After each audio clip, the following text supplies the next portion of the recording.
মনোনয়নপত্র প্রত্যাহারের শেষ দিনে আরো বিস্তারিত জানাতে আগারগাঁওয়ের ইটিআই ভবনের রিটার্নিং কর্মকর্তার কার্যালয় থেকে যুক্ত হচ্ছেন সহকর্মী হুমায়রা ফারুকী।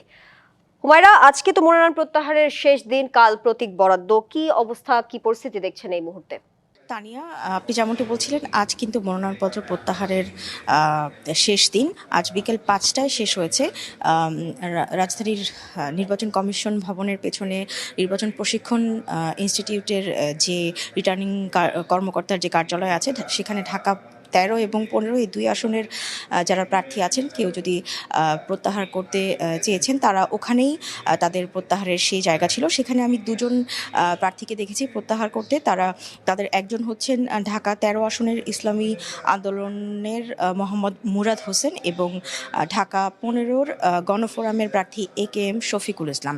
এছাড়া আর কাউকেই সারাদিনে আসলে সেখানে দেখা যায়নি প্রার্থিতা প্রত্যাহার করতে। প্রার্থিতা প্রত্যাহারের যে চূড়ান্ত সময়, শেষ সময়, সেটি শেষ হয়েছে।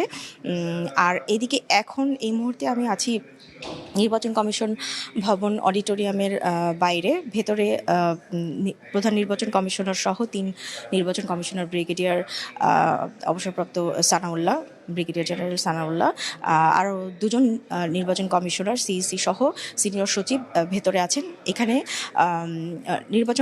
জাতীয় নির্বাচনে পোস্টাল ব্যালট অ্যাপ নিয়ে শিয়া বাটার ও ভিটামিন ই সমৃদ্ধ লিলি বিউটি সোপ, তারুণ্যময় উজ্জ্বল ত্বকের জন্য। রিমার্ক কিভাবে ভোট গ্রহণ করতে হবে পোস্টাল ব্যালট অ্যাপে, সেই বিষয়ে একটি ব্রিফিং হচ্ছে।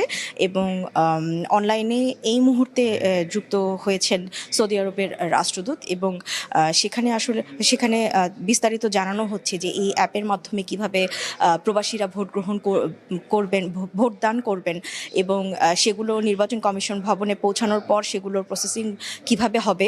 এবং এই অনলাইনের এই সেশনটা শেষ হওয়ার পরেই কিন্তু প্রধান নির্বাচন কমিশনার সহ 4 কমিশনার আমাদেরকে ব্রিফ করবেন। তো এই ছিল এখন পর্যন্ত আমার কাছে সর্বশেষ। ব্রিফিংয়ের পর এখানে আরও বিস্তারিত কি কি আলোচনা হয়েছে সেটি আমি আপনার মাধ্যমে দর্শকদেরকে জানাতে পারবো। আপনাকে ধন্যবাদ যুক্ত থাকার জন্য।